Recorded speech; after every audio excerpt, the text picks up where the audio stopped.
Grace, what is that? It looks like a science experiment. I told you. She never gets it right. It's a family recipe. I thought everyone would enjoy it. Enjoy, it's embarrassing, Grace. How could you be so cruel? For the family. I have to make it work. Rest now, I'll watch over you. Just a little more to save.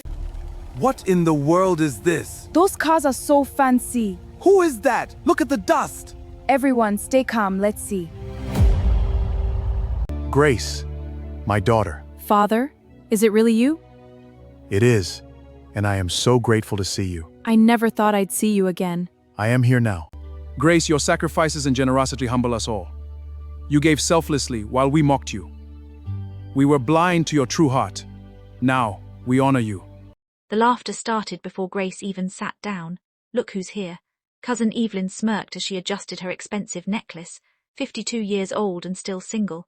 A few people chuckled, others tried to hide their smiles, but nobody defended Grace, nobody ever did. Grace simply placed her casserole dish on the table and smiled politely. Good afternoon, everyone.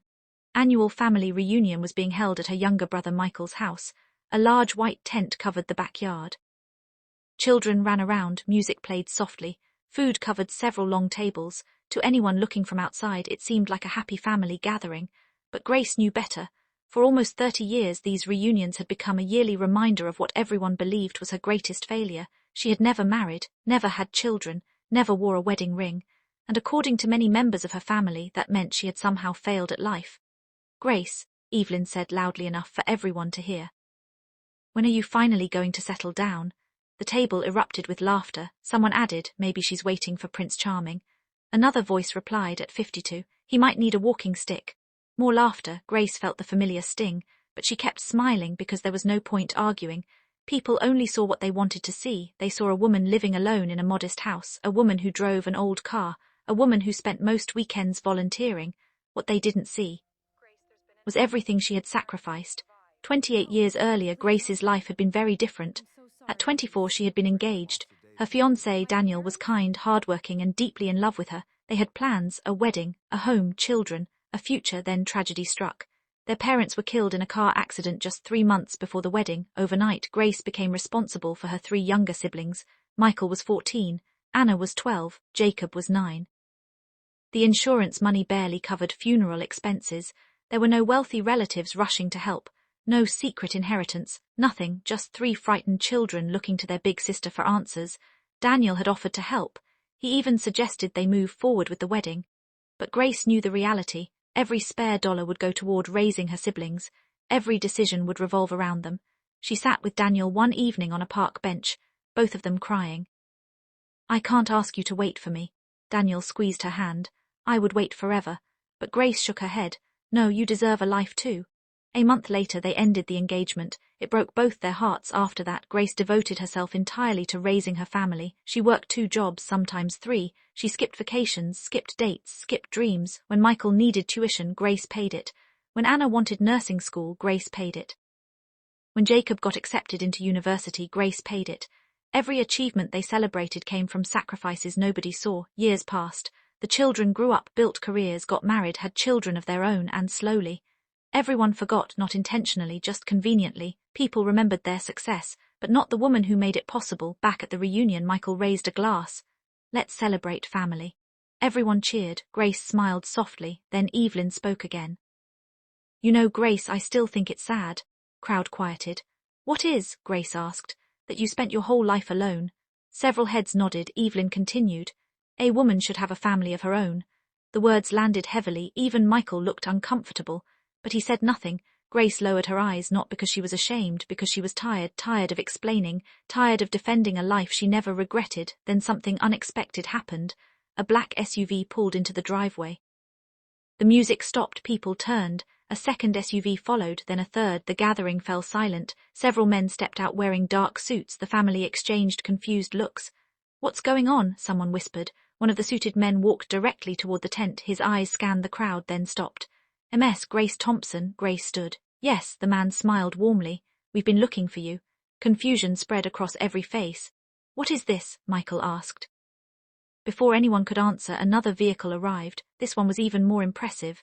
A sleek luxury sedan, the driver opened the rear door, an elderly man stepped out, silver-haired, elegant, distinguished. The moment he entered the tent, the atmosphere changed. The man walked straight toward Grace, then, to everyone's astonishment, he hugged her tightly like family. Grace, tears filled his eyes. "I finally found you." Grace stared in disbelief. "Robert," the family looked completely lost.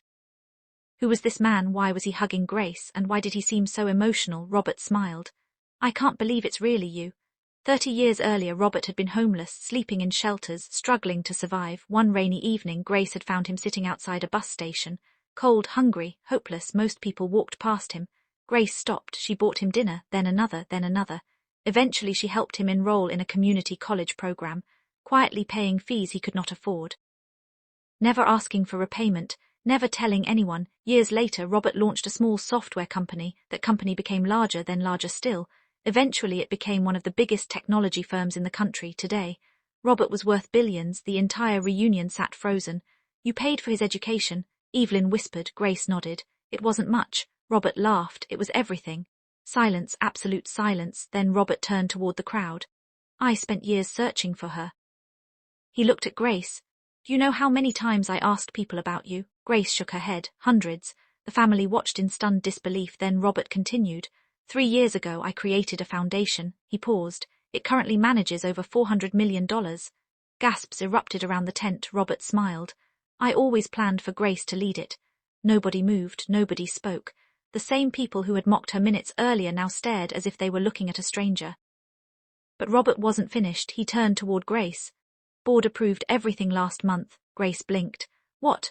"The position is yours." Tears formed in her eyes. "Robert, you changed my life." His voice cracked. "You saved me when nobody else cared." He reached into his jacket, pulled out a folder, and handed it to her. The crowd watched in complete silence. Inside was an official appointment letter. Grace would become chairperson of one of the largest charitable foundations in the country. A role capable of changing thousands of lives. The room remained frozen. Then Evelyn suddenly stepped forward, her tone completely different now. "Grace, that's wonderful." Grace looked at her. For the first time she saw exactly what was happening. The same people who mocked her when they believed she had nothing now wanted access to her. Respect from them had arrived only after status arrived. And that hurt more than the insults ever had. Michael finally approached, his eyes filled with shame. "Grace." She looked at him. "I never thanked you properly." The crowd grew quiet again. Michael's voice trembled. "You gave up everything for us." Anna began crying. Jacob lowered his head. For years they had allowed others to mock the woman who raised them. And now, standing before the truth, they could barely look her in the eyes. Grace smiled softly, not with anger, not with bitterness, with peace. "I didn't sacrifice my life. Everyone listened. I lived it." She looked around the tent. "I may not have had a husband." She paused. "I may not have had children." Tears glistened in many eyes. "But I helped raise 3 amazing people." She looked toward her siblings. "I watched them build families." Then toward Robert. "I helped a young man who needed kindness." Her voice became stronger. "And today that kindness has come back in ways I never imagined." The tent was completely silent. Grace took a deep breath, then delivered the words nobody would ever forget. "Marriage is beautiful." She smiled. "But a woman's value does not begin with a ring, and it does not end without one." Several people lowered their eyes, ashamed. "For 30 years people pitied me." She shook her head. "They should not have." A tear rolled down Evelyn's face because for the first time, she understood. Grace had never been lonely. She had been building lives. The applause started with Michael, then Anna, then Jacob. Soon the entire gathering stood, applauding, not because of the foundation, not because of the money, but because the truth had finally been revealed. And in that moment, the woman they had mocked for being single at 52 became the most respected person in the entire family. The laughter was gone. The judgment was gone. Only respect remained. And for the first time in many years, Grace felt completely seen.